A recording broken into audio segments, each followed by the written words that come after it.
मी येणारच होते त्या प्रश्नाकडे की खरं तर राजकीय घराण्यातली मुलं जी आहेत ती राजकारणातच येतात हे गृहीत धरलेलं आहे अनेकांनी. तुमच्या बाबतीत तसंच होतं की आणखीन वेगळं काही डोक्यामध्ये होतं? मला असं वाटतं की जी इनहेरिटन्स असतं दॅट इज ऑल्सो त्याचा एक पर्पस असतो. But when it dawns upon you is a different part of discussion. मला असं वाटतं की मी परसे जेव्हा मी शिकत होतो तेव्हा मला असं काही माहिती नव्हतं की मी राजकारणात येणार आहे.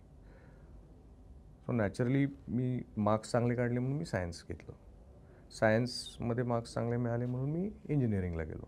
सो तोपर्यंत असं राजकारण कुठेच नव्हतं. त्याच्यानंतर मग मला लक्षात आलं की मला इंजिनिअरिंग फार कळत नाही. पण मी जेव्हा पासआउट झालो तर इट्स नॉट मला ते फार आवडत नाही. सो कधी कधी तुम्हाला 20-21व्या वर्षी कळतं की तुम्हाला काय आवडतं आणि काय नाही आवडत. सो मग एज्युकेशन झाल्यावर मला लक्षात आलं की हे आवडत नाही, मग मी ते ड्रॉप केलं. मग ड्रॉप केल्यावरती काय केलं पाहिजे तर माझ्याकडे इनहेरिटन्समधनं हॉटेल आलं आहे. म्हणजे दिस इज हाऊ इनहेरिटन्स वर्क्स मी बघितलेलं. सो कारण माझ्याकडे हॉटेल मी ते बघायला लागलो.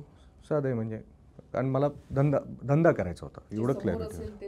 हा धंदा करायचा होता. घरात मी सहसा नोकरी नाही केली, त्यामुळे धंदा करायचा होता. आमच्या घरात धंदा करतात, हॉटेलचा धंदा. मग मी हॉटेल बघायला लागलो. हॉटेल काही काळ एक दशक पाहिल्यानंतर मला कुठेतरी रिअलाईज झालं की मला काहीतरी सो द कोर जी माझी स्ट्रेंथ आहे, it is about administration, it is about leadership, it is about inspiring people.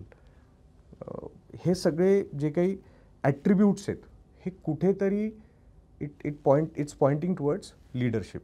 And around 32 म्हणजे आय विल नॉट, मी कधीच माझं राजकीय वय लपवत नाही, कारण मी 2012मध्ये मला इच्छा निर्मित झाली की लीडरशिपला समजा लीडरशिपचे ॲट्रिब्यूट समजा असतील तर त्याचा सगळ्यात मोठा प्लॅटफॉर्म हा राजकारण आहे.